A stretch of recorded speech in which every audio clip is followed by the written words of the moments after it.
diversities and depth of spirituality. From the ghats of Varanasi to the deserts of Rajasthan, from the temples of South to the monasteries of Himalayas, India offers journeys that are not just outward, but inward. Our vision is to position India as a global hub for cultural, spiritual, and wellness tourism, supported by world-class infrastructure, digital innovation, and sustainable practices under the able leadership of Prime Minister Narendra Modi ji. What gives India a unique strength in this endeavor is its extraordinary ability to harmonize diversity. In India, plurality is not managed, it is celebrated.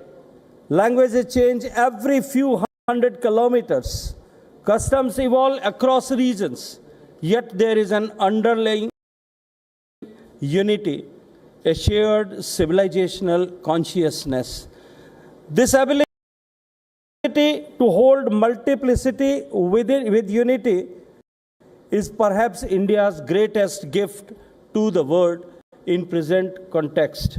As we move toward the vision of Viksit Bharat 2047 under leadership and as envisaged by our Prime Minister, our aspirations are both ambitious and grounded. We seek to build an idea that is economically strong, culturally confident, technologically advanced, and globally responsible. Ladies and gentlemen, but above all, an India that remains deeply rooted in its civilizational values. Let me conclude with this individual and the collective, the past and the future. It's always been about bringing together the material and the spiritual, the individual and the collective, the past and the future. And therefore, India does not seek to lead the world, it seeks to walk with the world. As our ancient prayer goes, Sarve Bhavantu Sukhine, Sarve Santu Niramaya. May all be happy, may all be free from illness. This is not merely a prayer, it is India's message to humanity. And looking towards the challenges what world facing today, now the Indian philosophy and the wisdom is more and more relevant in present context of the global disorders. With these words, I wish to submit. Thank you very much and dhanyavad to the WION for giving me this opportunity. Thank you.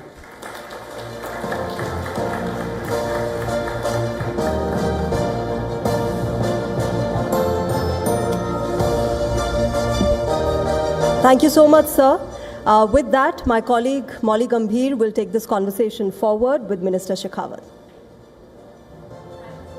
For laying out the tourism roadmap, the present, past and future, the theme WION World Pulse. So we are gauging the pulse of different sectors, specifically speaking about the tourism sector, sir. India's soft power, the pulse of India's soft power, tourism and culture is a major part of it. What would you say are the immediate focus areas for you when it comes to the vision and the roadmap ahead? Thank you very much, Molly ji. As I mentioned in my speech also, that India has a millennia-old civilization, and yes, it is a continuity of civilization what we can offer. India being the most diverse country in the world, where the diversities of culture, craft, cuisine, nature, and the geographical landscape are there. So in India, we have everything and anything which any tourist of the world can desire, from snow-capped Himalayas to the pristine blue flag beaches, from desert of my state Rajasthan to the tropical forest of Northeast, from wildlife and the diversity of wildlife to the modern infrastructure what we have built for the MICE and tourism. From ancient wisdom-based yoga and meditation to the most modern medical and wellness infrastructure what we have created. So all the verticals of tourism, what one can desire, we have in our bouquet or in our platter to offer for them. See, India, as I mentioned during my keynote also, that we, being the oldest civilization and being the most contiguous civilization, our traditional wisdom, which was envisaged or experienced by our rishis, our munis, our saints, and our people with the wisdom, that has become more and more relevant in today's world. As the world is facing the challenges of climate change, the world is facing the challenges as an individual, as mental health or mental health disorders, or world is facing the challenges of the tensions, growing tensions between the countries or the different part of world. So India and Indian wisdom is the only solution, and we provide the solution. So we are the most relevant in today's world. Indeed, sir. India, of course, has a lot to offer, and people have been also choosing to go in for domestic exploration instead of the usual foreign locations, now increasingly so. So, like any journey, there have been challenges that you have also overcome. What is the one challenge that you would like to speak about that you have encountered in this journey as you capitalize on India's tourism potential?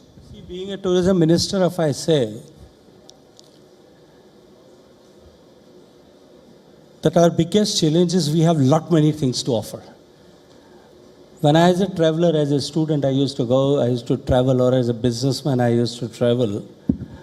In the countries, most of the European countries, they have 1, 2, 3, 4 things, and they are the star objects which they wish to express or they wish to exhibit. But in our case, we have many more things to showcase. So our priority and focus is divided. But under the leadership of Honorable Prime Minister Modi ji, for last 10 years, we have again initiated the work with a focus and with a clear-cut orientation that what need to be prioritized. And that way, since in India the tourism is, it has two aspects. One is domestic tourism, which is equally, or rather I should say more important to us, and the other way is inbound tourism. So for looking towards the both requirements, the Swadesh Darshan, the other scheme which fulfills the appetite of Indian spiritual tourist, or enhance the experience of spiritual tourism, because spiritual tourism in India is again a very big and relevant vertical, and it is continuously growing with the growth of economy and development of infrastructure. So we are with looking towards both the challenges and the opportunities, we are working on the same. Very insightful, sir, to listen in to your experience at the helm of what you've been doing, the challenges you've encountered, and the journey you've had so far, and what your vision for the future is for India's tourism roadmap. Thank you very much, sir, for those insightful words. Thank you very much. Thank you.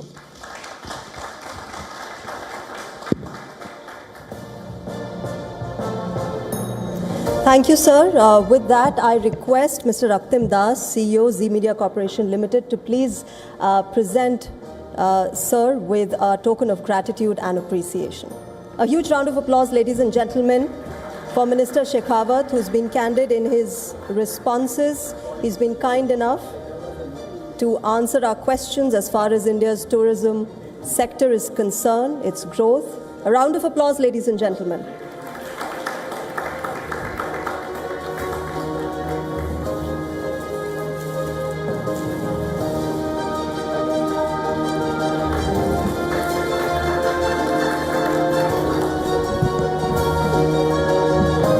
Thank you, sir. It's okay.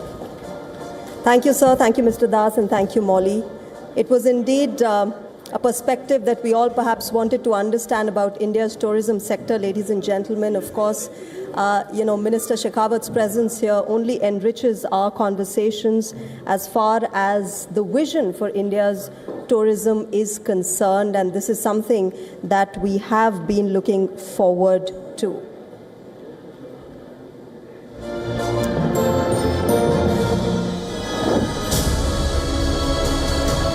Recognized as the father of modern financial derivatives in India, a driving force behind the modernization of India's financial infrastructure, Ashish Kumar Chauhan is not just an ordinary name in the finance sector.